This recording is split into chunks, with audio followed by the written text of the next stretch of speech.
Bapak Ibu, Shalom. Sekali lagi kita jumpa dalam sesi bincang-bincang tentang tradisi lisan dan kitab suci. Semoga kita semua dalam keadaan sehat dan berbahagia. Dan dalam pertemuan ketiga ini, saya ingin mengajak Bapak dan Ibu melihat tradisi lisan melahirkan kitab suci. Kalau dalam pertemuan kedua kemarin, dalam sesi kedua kita telah bertemu dengan tiga tokoh perjanjian lama, yaitu Nabi Nuh, Bapak Abraham, dan Yusuf. Maka pada pertemuan ini, kita bertemu dengan Sang Firman itu sendiri. Seperti sekali lagi kita bisa baca di dalam Injil Yohanes, bab 1 ayat 1, pada mulanya adalah Firman. Firman itu bersama-sama dengan Allah, dan firman itu adalah Allah. Jadi, sang firman itu sendiri adalah Yesus Kristus, inkarnasi Allah Putra menjadi manusia.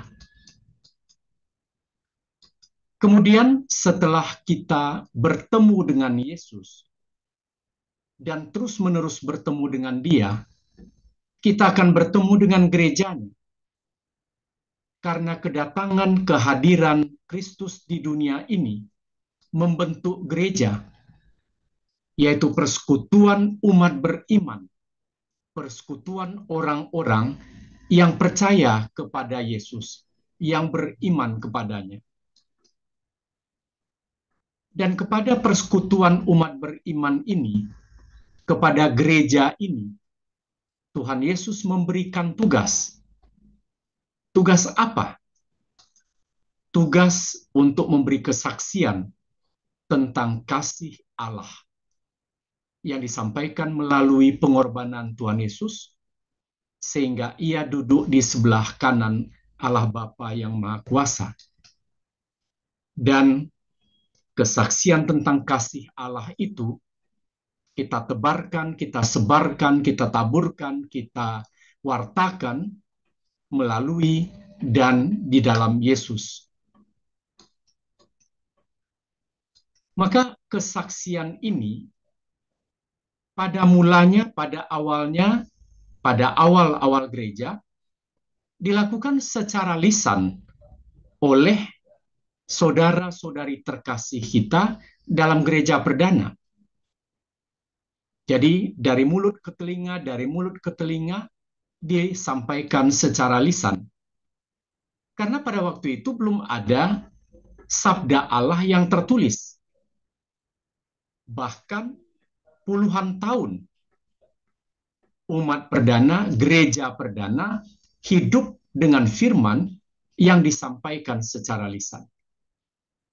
Jadi puluhan tahun umat perdana, gereja perdana hidup dalam budaya tradisi lisan. Kitab suci di dalam ajaran Kristen Katolik kadang-kadang juga dipertanyakan oleh orang-orang yang bukan Katolik, bagaimana kedudukan kitab suci di dalam gereja Katolik? Tentu saja kitab suci atau Alkitab merupakan karya gereja Kristen Katolik, karya gereja perdana yang lahir sekali lagi dari tradisi lisan. Kitab suci ini lahir dari tradisi lisan dan mendapat tempat yang utama di dalam gereja Kristen Katolik, di dalam ajaran Kristen Katolik, sebagai firman yang tertulis. Jadi kitab suci mendapat tempat yang utama di dalam gereja kita, di dalam ajaran kita, tetapi sebagai firman yang tertulis. Artinya, di dalam ajaran Kristen Katolik, kitab suci bukan satu-satunya sumber ajaran. Jadi kita tidak menganut hanya kitab suci, karena kekayaan gereja begitu luas, begitu dalam, begitu banyak. Kitab suci adalah salah satu sumber ajaran yang utama sebagai yang tertulis, tetapi bukan satu-satunya sumber ajaran.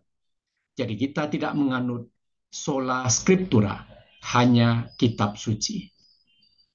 Dan pada pertemuan-pertemuan berikutnya, kita akan melihat mengapa sebenarnya dan bagaimana sebenarnya kekayaan gereja kita di dalam firman, di dalam tradisi lisan, dan bagaimana para bapak gereja berbicara tentang tradisi lisan ini.